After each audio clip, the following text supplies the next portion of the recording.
over to Luke chapter 13. Yeah, 13, 1-3. As usual, I'll get there eventually, but not yet. Mother's Day is a great day. As you know, I work with many Korean students, and in Korea, they just have Parents' Day. It's just one day for mother and father. And so we were telling them we have Mother's Day and Father's Day. And they said, oh, you have different days? And I said, yeah. And it was like, well, are they the same? And I said, I don't know. I think we go more all out for Mother's Day. And there's a reason. There's a reason. It's because we appreciate our mothers and they do so much for us. And it's an interesting time for Andrea and myself because she is starting her journey through motherhood, even though the baby's not even here yet. And her body is starting to prepare her for taking care of the baby, and we're going through all that. And it's cool to see that you don't always even know what to do as a mother, but God has, in the way He has created us, has given motherly instincts to us as well. I remember she was having a hard time sleeping. She was just waking up every 2 hours, every 3 hours.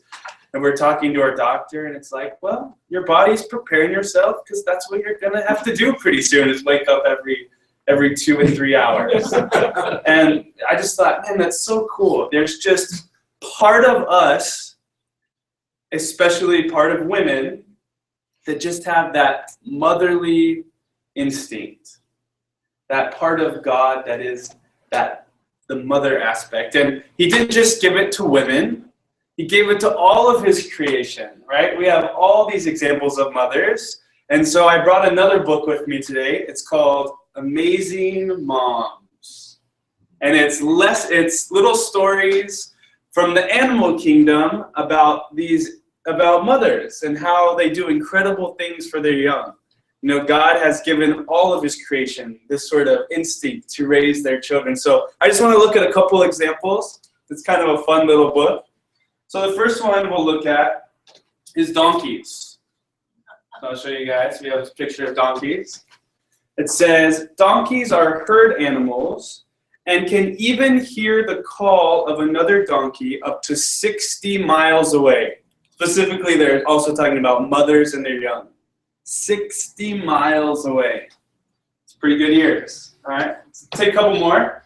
We've got tigers. All right, you guys see the tigers? It says female tigers give birth to 2 litters of 2 to 6 cubs, which they raise mostly on their own. Cubs cannot hunt until they're 18 months old and remain with their mothers for 2 to 3 years when they're finally released to go on their own. It's a lot of training for the mother. All right, one more. We'll look at one more example, and then we'll get to the message, all right? All right, these are meerkats. You guys know meerkats? Not too many of those around here, I don't think. It says, a meerkat mom can nurse her baby while standing on her hind legs, often while on the lookout for predators. That's double duty right there, right? So there's something about God. There's something, a part of us, a part of His creation, that is this motherly instinct. And it's cool that in a funny book, we can kind of just look at these things and kind of just go on, look at these animals and how they represent this. But the reason I brought this book, the reason I talked about this, is because in Luke's gospel, he chooses to use a motherly example from the animal kingdom to explain something about God. So keep that in mind as we read, and we'll see if you can kind of figure it out, and then we'll talk about it. So in Luke chapter 13, Jesus is getting closer and closer to His passion. And as the story builds, he's running into more and more conflict with the Pharisees. He's running into more and more trouble with kind of the populace of Jerusalem because he just doesn't like where they're at. These are the people of God, or at least supposed to be, and God has entrusted to them everything that even he calls us to do today. These are supposed to be God's people, the light of the world. But they seem to be kind of keeping it in-house. They seem to kind of be selfish about it. They seem to kind of be protective, especially the ones higher up about it. And Jesus is just, he's kind of fed up with this. And we see this theme in the Old Testament, right? Israel failing and failing over and over again. And we're just trying to continue to overcome it, but it's just a failure after a failure. And so we get to this part, and it's titled, Jesus' Sorrow for Jerusalem. It's chapter 13, verse 31.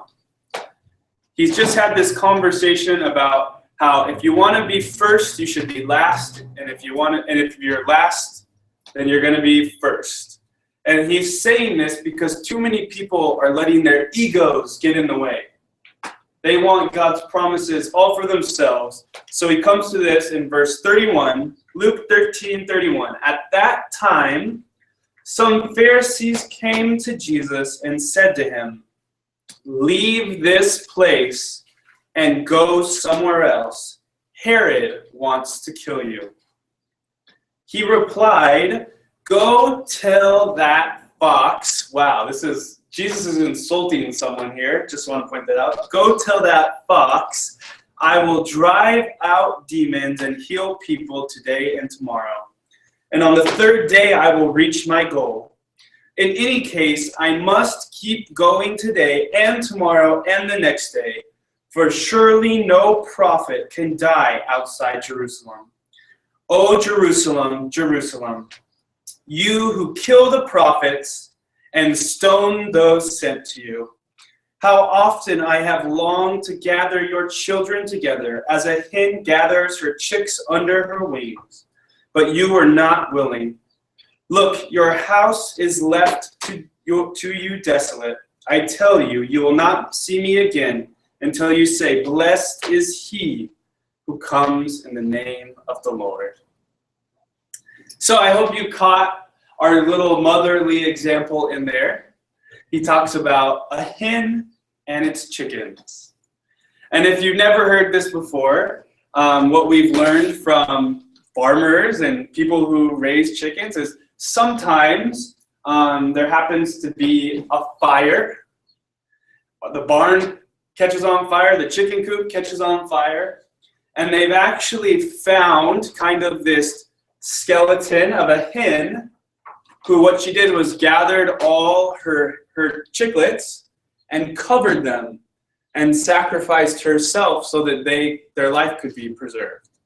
And this would have been understandable in this day as very much farming community and using chickens. And so this is one of the instincts of a mother hen. She gives up her own life to protect her little babies. And Luke uses this to describe what God does. And what he's saying in this passage is that here I am coming to Jerusalem. What's Jerusalem's reputation? He says, killing the prophets and stoning people who are supposed to come and help them. This is kind of their reputation. He says how I've longed to be just like this mother hen for you.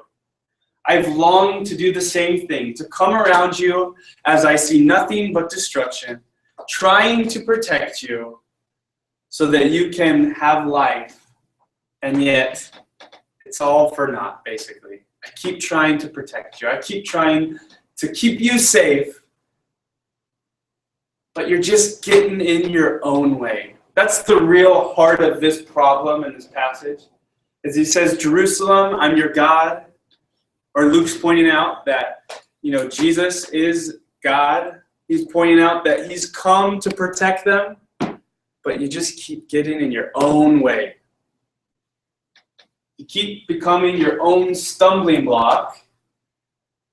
And because of this, you're not getting what God is trying to give to you. And that's kind of the moral of this part. God wants to be like that hen. He has that motherly instinct to protect, to sacrifice himself for his children. But like Jerusalem, the church today often gets in its own way. we often resist God or put a block or a barrier between us and God, not because of anything other than just ourselves getting in the way. Some people say, yeah, man, that sounds about right. So, what do we do? How do we know? Do we get in our own way? What do we do? This is the great thing about the Bible, and this is why sometimes we should ignore chapters, right? Now, I didn't know this till I went to Bible college. I don't know if Josh knew this till I went to Bible college, but when you're there, you start to look at some old Bibles, some really old Bibles. You start to learn about how the Bible was made, and you learn all those chapters and verses we made to make it easier to read. They actually, the old copies, there's no chapters, there's no verses, it's one gospel or one letter, and we've just done it, if we were saying, okay, turn to Luke, all right, next page, that would be pretty hard to find our sermon topic for today. So sometimes when we read, we break up stories because we're paying attention to chapters. But here's a perfect instance to ignore the chapters, because right after Jesus gives this kind of woe to Jerusalem, he tells us 3 stories. And I'm going to imply that they're connected. We're supposed to learn something from these 3 stories, right? So remember, Jesus wants to be like a mother hen. He wants to protect Jerusalem, but they keep getting in their own way. Now he's going to tell us 3 stories that I believe tell us how we get in our own way, and we're supposed to learn how not to get in our way. So you can read the 3 stories if you want. I'm just going to tell them with you. But if you like to look at them, they're in they're in Luke chapter 14, right, following this. So the first one is about something that happens on the Sabbath day. It says it was a Sabbath day, and Jesus came to this place, and he decided to help someone out. But the Pharisees, they like their rules, right? They like the 10 commandments, right? So the Sabbath day is holy, and you're not supposed to do anything, yet Jesus chooses to do something for someone else on this day.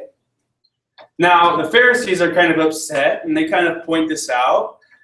And Jesus says, well, who of you, if you have your ox, or if you had any sort of personal property, maybe an animal that gets stuck or gets lost or falls in a well, which of you don't try and help this person or help this animal? And his point is basically, on the Sabbath, you will help an animal. Why won't you help a person?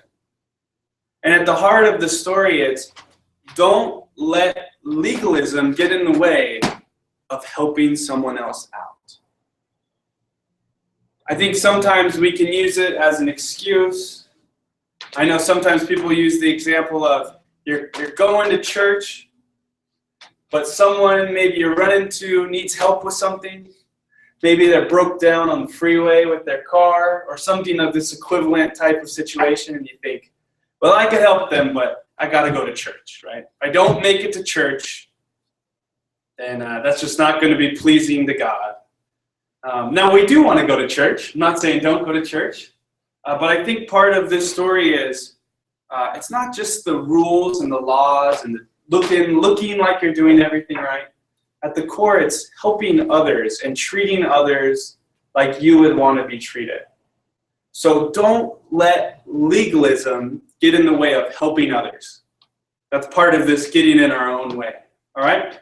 Second story. Now we have a parable that Jesus tells. And he tells it about a wedding feast, okay? So there's this wedding party, and, the bride and groom are at their table, and this guest comes into the wedding, and he's looking for a place to sit, and he says, you know what?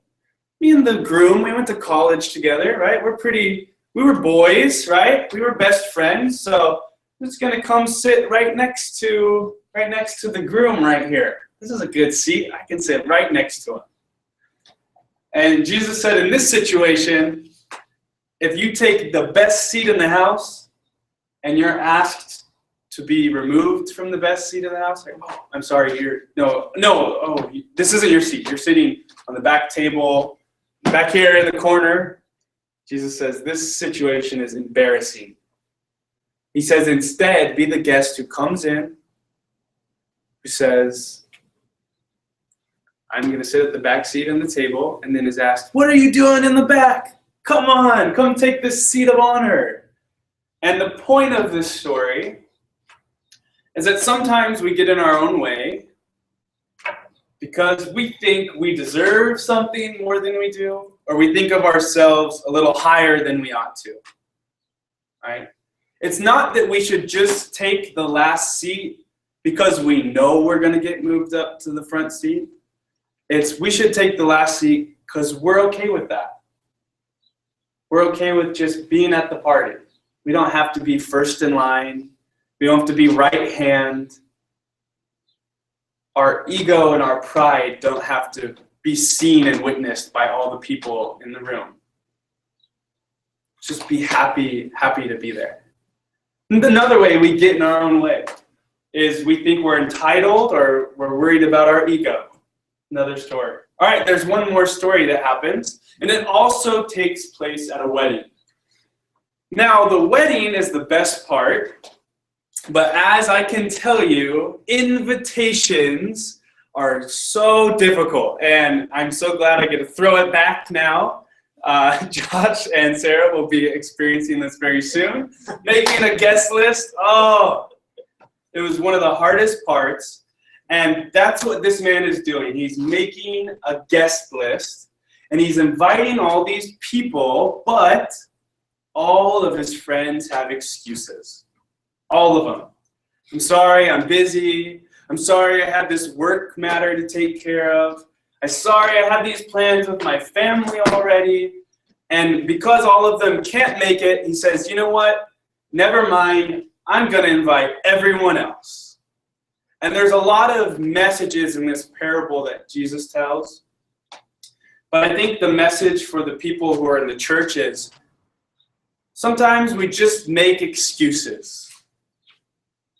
Because in this wedding, Jesus is obviously talking about the religious people of the day, the Pharisees of the day, and he's saying God has invited them to this wedding, and everyone is making excuses. Now, one of my favorite things when we look back at the Pharisees, and I think I told you guys this before, I heard a speaker who talked about the Pharisees, and he's like, we give them these huge fangs and like these evil trench coats, because in our minds we're like, they were so evil, the Pharisees, they were these really evil people. Because then we think, oh, we're nothing like them. When I talk about the Pharisees, I'm not talking about myself. Not even close to them. They're evil. They're the evil character. When the truth is, we're probably not too far kind of from where they are in their day. And so we should take these messages to heart. Because if we ignore them, if we say that could never be me, then we might actually find ourselves being in that place someday. And so I just want to recap this a little bit, just so we can wrap our minds around it. So, like we said, Jerusalem has this terrible reputation, right? Killing the prophets, stoning people who come to help them. God says, I want to be like this hen that has this motherly instinct that protects you. But instead, you just keep wasting it. And what you do is you keep getting in your own way. You value rules over kindness and helping others. You let your pride and entitlement tell you deserve what's best more than other people. And 3, you make excuses. Now, if I'm being honest, I know I'm very capable of all 3 of these things. Not only in my faith, but probably in my duties as a husband. Testify over here, right? As a son, right? As a brother, as a human. And we're all capable of these things. And that's why Jesus talks to them. And I think if we're honest about the church today, we would say the same thing. We can do all these things to get in our own way. and to stop what God is trying to do, which is preserve life and give life. And more specifically in Luke, what Jesus is trying to do, which is sacrifice himself like that mother hen in order to give life. And so I hope that we can take this message that Luke is giving, and we can take these stories that he gives us, and we can think of it in a way that says, let's not get in our own way as people, and let's try not to get in the way of what God's doing as the church. And I think if we take these messages to heart, we can really start to do some good in our communities.